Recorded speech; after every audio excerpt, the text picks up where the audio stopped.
Hi, everybody. I'm Leslie Hand, and I'm here today to talk to you about the intelligent store and how the industry is investing in technology to improve the economics of the store. Now, first, let me tell you just a little bit about myself. I lead the retail insights practice at IDC. I've been here about 15 years, but prior to coming to IDC, I worked in retail. I worked at large retailers like Ahold in technology and technology strategy. And I also worked for a variety of other retailers prior to that. What I like to say is I still feel like I'm a retailer, and hopefully I reflect what you believe is true to be in your retail business. So without further ado, let me start my presentation. And I thought it would be completely appropriate to start with just defining what do we mean by the intelligent store. And I have to tell you where I come from in asking this question, and that is I'm a little concerned about where retail is headed. And I say that because I'm wondering if we're staying true to being customer-centered. And are we thinking about the way forward in the future in a way that reflects our desire to be customer-centered? Because we have a connection with consumers, and that is our differentiator in the marketplace. So I'm thinking about that like a chess player, right? If we make this move now or that move 2 moves from now, what is that going to do for our business and for our customer relationship 7 moves from now? We're at this really critical juncture where technology is helping us drive more processes in an automated fashion. And we can provide more self-service and omnichannel service in every phase of the customer journey. But we can't forget that the friendly greeting and the thank you that is a very human experience is a key component and differentiator in the retail experience. So investing in empowering people is just as important as investing in technology. So that said, I hope you enjoy this presentation, and we're going to try to get to that answer of what is that special formula that combines both of those things. And so let's consider first a few customer engagement realities. And this comes from IDC consumer data. Customers have told us that they will abandon retailers in a heartbeat if they can't get the information or service that they need. Similarly, employees tell us they'll leave if they're not satisfied. And that usually comes from poor work experience, not getting the tools they need to be successful, or basic pay and benefits packages. A great customer experience is dependent on a great employee experience. Our retail survey of 840 retailers worldwide told us that 81.3% of retailers agree that there is a very strong relationship between employee experience and customer experience. And 40% consider it very large or significant.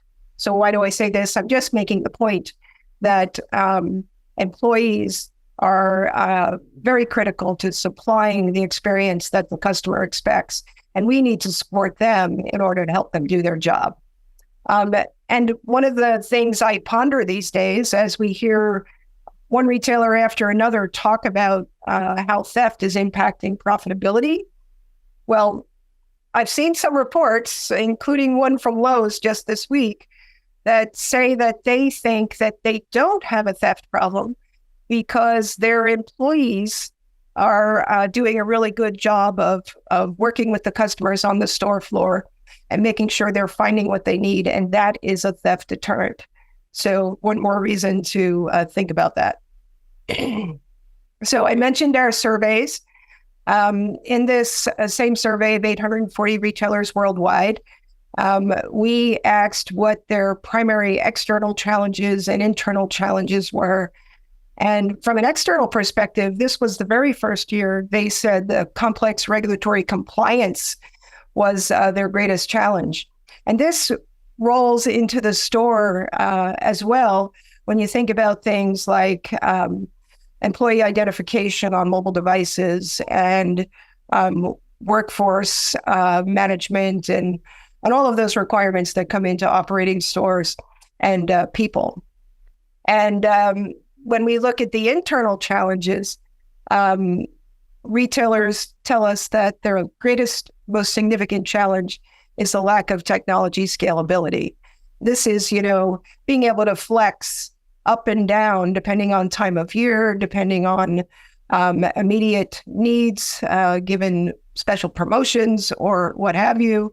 But also that they have a lack of visibility to data analytics, a lack of tools that they need to be optimally successful. And that includes a lack of operational customer data and visibility. So another point from this same survey kind of tells us that retailers are really thinking in a future-oriented way, thinking about the experience of both their customers and their employees. I really do believe that the answer to the question I originally posed is that retailers are thinking strategically and they are making investments in order to make a difference in the lives of both their employees and the customers that they serve. When we asked this question year over year, last year, retailers were much more concerned about operational efficiency. This year, they're much more concerned about growth. So they're starting to talk more about those revenue monetization opportunities and how they're going to get new lines of business to grow profit even faster.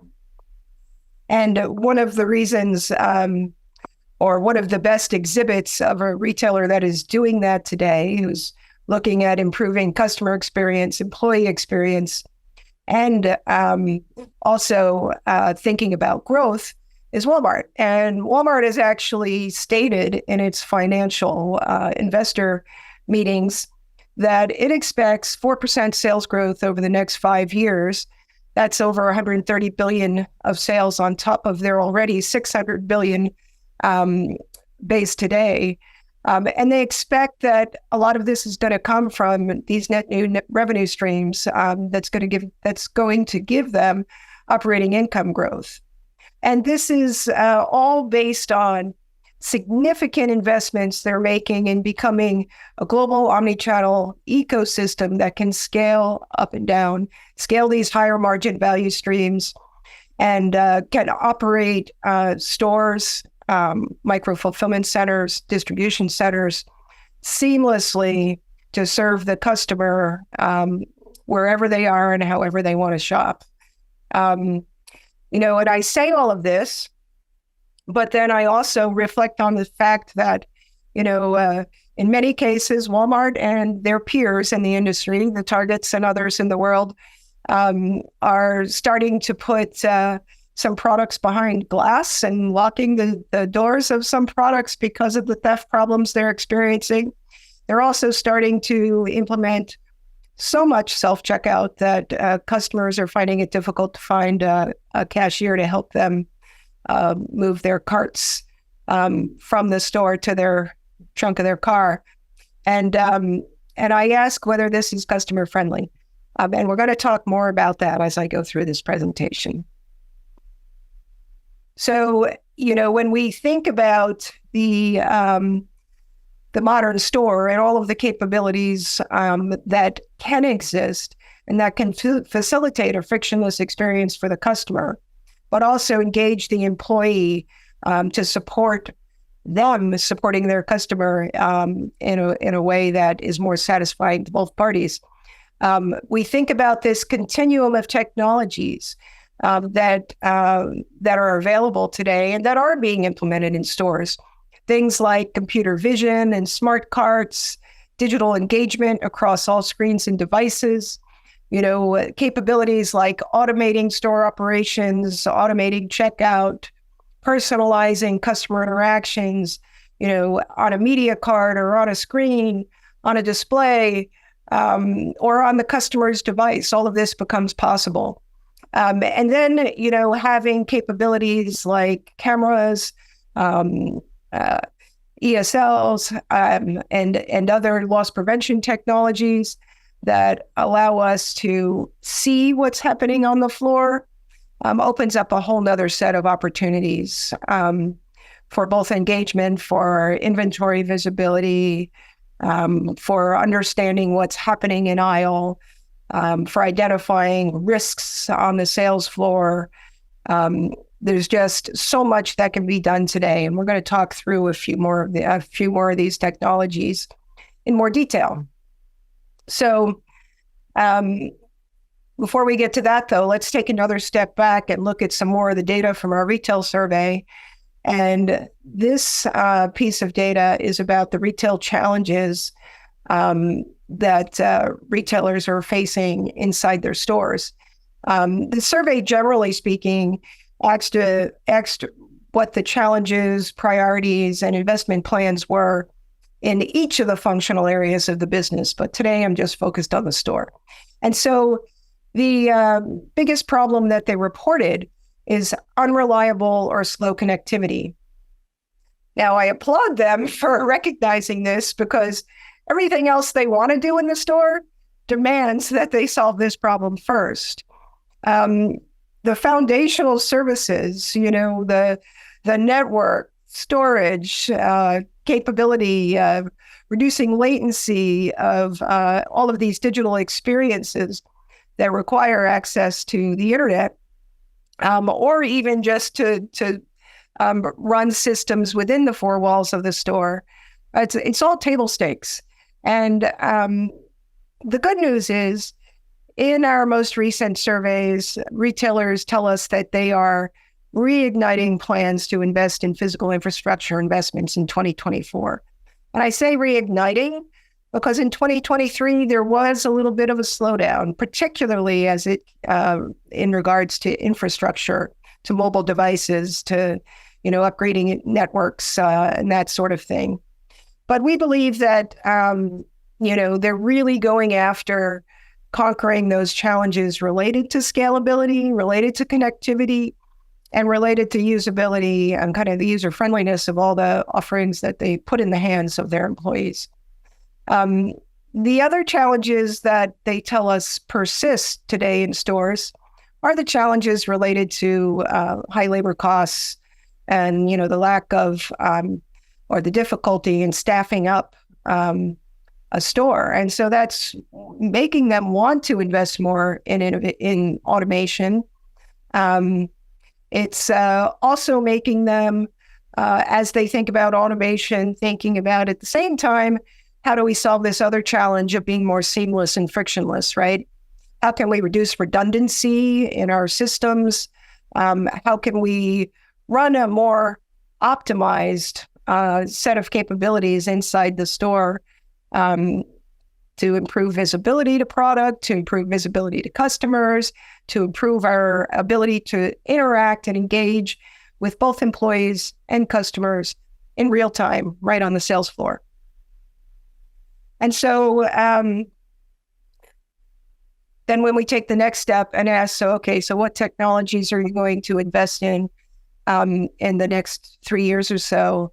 The top technology areas that pop up are mobility, number one, like ESLs, some combination of RFID, computer vision, and other sensors that are going to address a multitude of operational workforce issues. And so, if you just sit with this data and look at all of the lines in this survey, you can see that it's really a reflection of the need to improve inventory visibility and accuracy, to improve workforce engagement, to automate things like price changes. I'm hearing from retailers that are trying things like dynamic prices with ESLs, that they're seeing significant profit gains and revenue increases as a result of that personalized and responsive pricing. But those ESLs can be used for so much more than that. And then, some of this investment is also about in an environment where the workforce is trained to improve checkout and fulfillment experiences and the efficiency all at once, right? It's not it's not just experience over operational efficiency, it's doing both at once. So Just to say a little bit more about the customer mobile experience,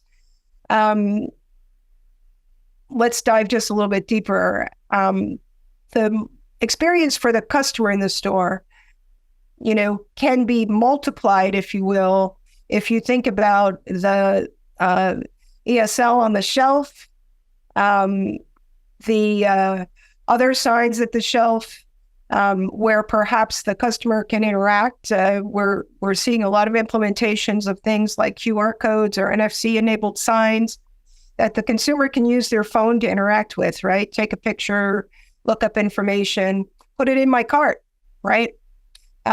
So a lot of things become possible, and this is where retail media networks possibly come in too, where if the retailer is working with a retail media network, they could potentially be surfacing ads that are paid ads by a sponsoring consumer goods company that the customer could take advantage of. And this gives us also this 360-degree customer awareness that truly improves our ability to do contextualized, personalized offer right there in real time with real-time information. It's something that really wasn't possible before. And this is also going to improve customer loyalty. And if you think about other means of sharing this information, media carts, the smart cart, there's several offerings out there. Lots of people would like to be able to provide retailers with that. They're expensive. And because they're expensive, they're going to need to be linked to something that makes more money for the retailer and for the consumer goods company, right? But we do see those being tested and rolling out. And then, of course, on the customer's device, the scan and go applications that can tie into loyalty, that can tie into shopping lists, tie into wayfinding capabilities in the stores. Those are ways that consumer mobile is really important for the retailer. Now, I want to jump into the shrink problem and dive in just a little bit deeper on this. I thought it was worthy of kind of having this broad brush discussion about loss prevention and how to think through the challenges that we're currently facing, because this isn't the first time retailers have had a problem with theft, right, that they needed to solve. And the point of me walking through this exercise is to reinforce the idea that we need to invest in people, we need to secure product, but we need to do both, right? So we need to invest in people and technology. It's not a choice of, do I just put more loss prevention associates in the store, or do I staff up so that there are more people to help people, our customers in the stores? It's not just a matter of putting tags on products. And it's certainly, in my opinion, not a great idea to put everything behind locked doors, because that's just, it's the opposite of frictionless, right? That creates friction. It creates a bad experience for the consumer.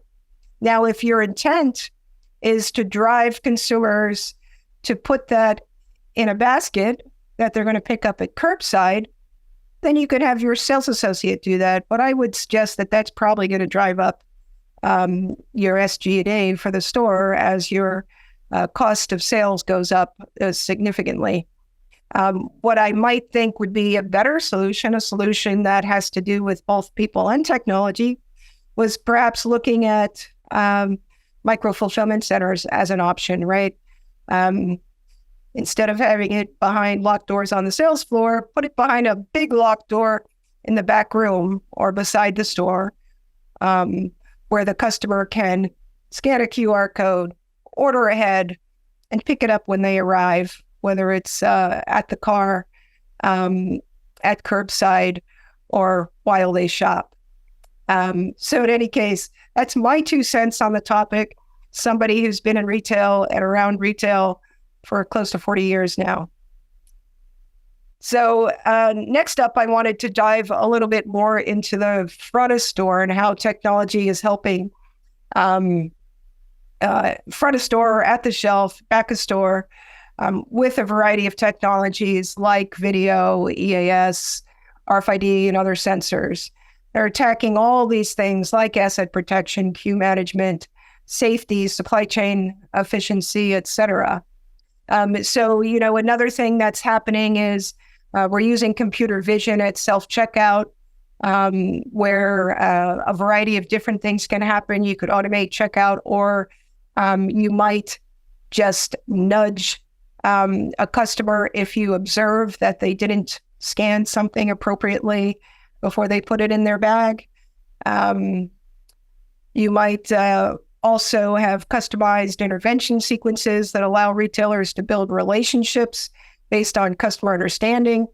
The higher up the continuum you go in terms of adding computer vision and adding sensors, the better you understand the customer, the better you understand what goes into the cart, and the quicker you can get the customer to get to the payment stage of the transaction. At the same time, cameras are providing traffic intelligence, and they track shopper purchases without necessarily collecting personally identifiable data or images. I also wonder whether some retailers are thinking in the back of their head that more automation via computer vision is going to allow them to, once again, expedite the customer experience, both at the front of store and at the back of store, by enabling our workforce to fill baskets that help the customer get in and out of the store faster. Some of the other technologies we're looking at the shelf are those capabilities, the cameras and shelf sensors that monitor dwell times, that identify patterns, recognize theft and concealment events. But at the same time, those cameras can identify stockouts, aisle spills, planogram compliance, et cetera. And in fresh food, sensors can actually alert retailers when a product spoils or hasn't been within the appropriate temperature range that you might expect. And then back of house, of course, is where RFID and sensors are significantly helping us manage inventory and inventory visibility. And so are cameras, right? Cameras are doing the same thing too. So lots of things happening with those technologies in stores. Interestingly, in a recent earnings report, Eric Nordstrom, the CEO of Nordstrom, actually said for the fourth consecutive quarter, variable supply chain costs fell by over 100 basis points as a rate of sales versus the prior year, helping to mitigate overall SG&A deleverage on lower sales, right? So sales were lower, but they significantly drove down the cost of supply chain operations, which in a way overcompensated for the loss of sales, which is the direction that retailers want to go. So as we look at some of the workforce experiences that happen in store, we also think about, well, how are we supporting this new environment that's more mobile enabled, that's more connected, that's more frictionless, that uses cameras, that uses digital signs, right? We're really adding a lot of technology, but we're adding all of this technology to make our operations more efficient, right? And when we asked retailers to explain a little bit about the foundations, cloud-based edge capabilities and deployments in store, they said that in store, edge provides more efficient in-store on-prem associate experience when it's, workforce task management is deployed on edge. They also said that it supported better loss prevention, fraud management at checkout, and an ability to add location-based services on store and on-prem. And that's because they're looking for reduced latency. So if you think of edge deployments as perhaps I have a hybrid cloud capability, but that in store where there's those interactions that are happening in real time on the sales floor, a lot of data passing back and forth. We don't want that going up to the cloud. We want to keep that in the store. We want to make those decisions on site and in real time. So that's what we're talking about here. And from a supply chain perspective, retailers told us that hybrid cloud edge deployments in store, improved asset management, including preventive maintenance in warehouses, improved in-transit cold chain monitoring and compliance for inventory, and also improved in-transit inventory management for the supply chain. And this example here is a retailer who actually deployed an IoT edge solution inside their stores. And basically what it is panes of glass that are smart, right? So it's providing up-to-date product information for better customer engagement without them opening the doors. So it's a sustainable experience. It reduces the carbon footprint of the operation and keeps the products inside cooler, so that the customer doesn't have to continually open the door to see what's inside. So those are some examples of that. Now, as I approach my closing, I threw together, I was going to start with this, and then I was like, no, I shouldn't start with this. Let's just think about really what the opportunities are. What did I discuss today? What are my closing thoughts? And really, it's, invest in elevated experiences, number one. Invest in intelligence and automation. Solve problems like workforce issues and theft in a customer-friendly way. This isn't just about tech, it's about tech and people. That's what you need. And we need to invest in the future store, right? It's for our customers, for our employees, for all of us. And then I wanted to just mention, we've been working on a report that describes the future store platform, right? That is cloud enabled, that is, has these edge capabilities in store, that's connected to a real-time view of inventory, that's connected to your enterprise applications. And that has all the best of AI services and analysis and plugins from outside third parties for fulfillment and delivery. When we, think about this isn't just, the POS system in the store that we're calling the store platform. What we're calling the store platform is this headless, composable, and API microservices enabled platform that, my vision is that all of these capabilities, all of these devices, plug and play, just like, with the ease of adding a new capability, a new app to your smartphone, right? That's the kind of experience we should expect to have in the future in the store. And so our payments and our carts, our transactions are completely seamless between store and digital capabilities.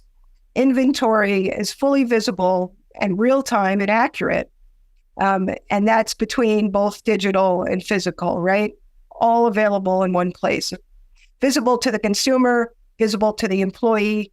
And with all of that, picking, fulfillment, and returns processes become smarter, right? We put tags on products so that when they come back, we can return them and route them appropriately to whatever we need to do based on that type of return.